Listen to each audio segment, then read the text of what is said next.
Hugas muna tayo guys. So kailangan natin maghugas.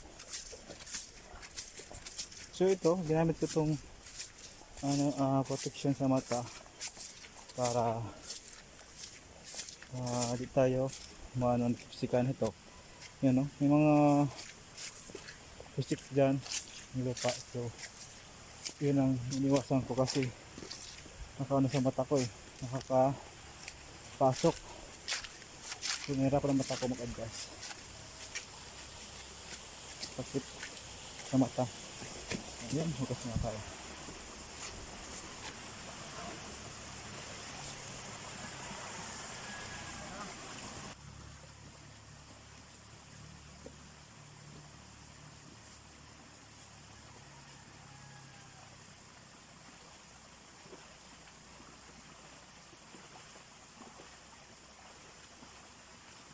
Gimana dugi ka?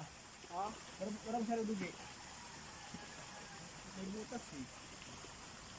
Ako ang yung tabi dugi. Butas? Nakatawang talaga ang butas.